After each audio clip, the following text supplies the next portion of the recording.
ini kemarin viral banget tuh gengs, dikabarkan menghilang di Gunung Slamet. Namun akhirnya ia pun kembali ditemukan setelah 2 malam hilang. Nah, dengar-dengar ada suatu keajaiban tuh yang menurutnya bisa membuat dia selamat saat itu. Emang apa sih Bang keajaibannya?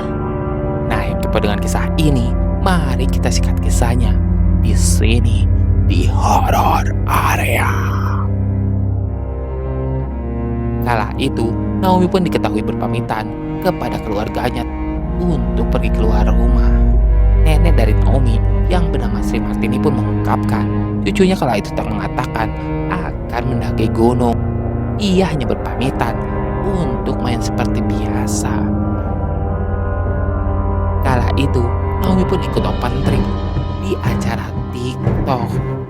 Pada hari Sabtu 5 Oktober 2024, sekitar pukul 2 siang, Naomi pun mulai bersiap dan berangkat dari rumahnya usai berpamitan langsung kepada orang tuanya saat itu yang baru pulang kerja.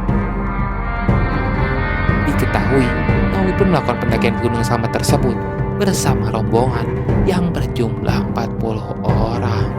Mereka pun berangkat tuh pada pukul 11 malam. Dari info yang didapat, rombongan Naomi pun dijadwalkan kembali tuh ke posko Bambangan pada hari Minggu 6 Oktober 2024 pukul setengah 10 malam. Namun keesokan harinya, yaitu pada hari Senin 7 Oktober 2024 sekitar pukul 11 siang, ketua rombongan pun melaporkan bahwa satu orang pendaki belum kembali.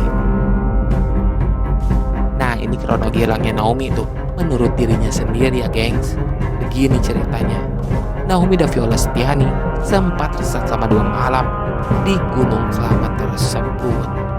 Awalnya ia pun tak menyadari bahwa ia sudah ditinggalkan oleh teman-teman kelompoknya saat turun dari puncak. Saat itu ia begitu yakin melihat satu orang teman di depannya dan 2 orang lainnya di belakangnya. Tapi pas tengok, tiganya pun tak ada tuh, kosong melompong di sana. Dan akhirnya ia pun benar-benar sendirian di tengah hutan belantara. Naomi pun cukup lama terdiam di titik awal tersebut saat ia tersesat. Berbekal roti sobek, ia pun bertahan selama 3 hari di tengah hutan tersebut. Beruntungnya saat itu posisinya dekat dengan sumber air. Diketahui, Naomi pun berbekal roti yang tak banyak saat itu. Namun, ia pun mengirit-ngirit makan tersebut atau menghemat roti itu. Dan untuk minum, seperti yang saya jelaskan tadi, ia pun minum di sumber air yang jaraknya dekat kebetulan dari titik Naomi tersebut. Dalam kesendiriannya, Naomi pun terus memikirkan tentang keluarganya. Ia juga sempat berteriak untuk meminta tolong, berharap ada orang yang mendengarnya. Tiba-tiba, keajaiban pun seolah-olah muncul tuh gengs. Naomi pun tiba-tiba dihampiri seekor burung. Burung tersebut begitu kecil dan terus berada di sekitarnya, seolah-olah berkata akan menunjukkan jalan pulang untuk Naomi. Pada awalnya, Naomi pun sempat ragu tuh, apakah burung tersebut berniat baik atau berniat jelek. Namun akhirnya, ia pun memutuskan untuk mengikuti burung tersebut dan turun dari titik awal tempat ia tersesat.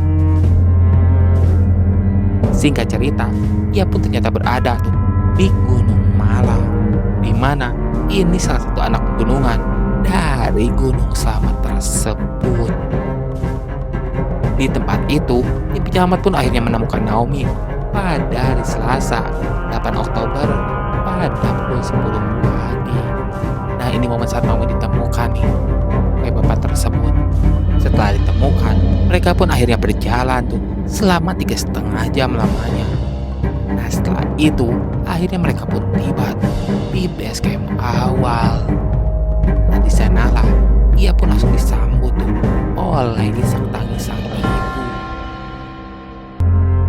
Ketua Pelaksana BPPD Purbalingga, yaitu Prayitno, pun mengatakan pada pencarian hari Selasa dilakukan oleh personil dari Ubada Kota Semarang, Wanadri, Arsayuda, Sar Gunung Slamet, Tanaga, Basarnas, MOM, dan Kodim 0702 Purbalingga.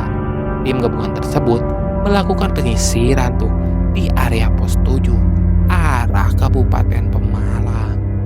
Dan akhirnya usaha pencarian pun berbuah hasil, dan saat ditemukan kondisi Naomi pun begitu lemas tapi masih sadar. Sebuah akun X yang bernama @pendaki_lawas pun mengungkapkan fakta bahwa Naomi memang cerdas, memilih tidak berjalan saat itu dan menunggu bantuan saja.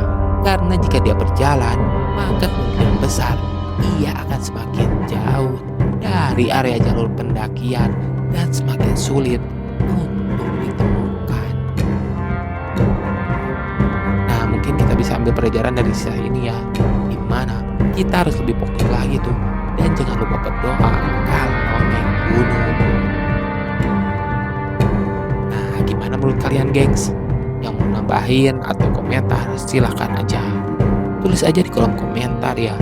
Mari kita diskusi sama-sama.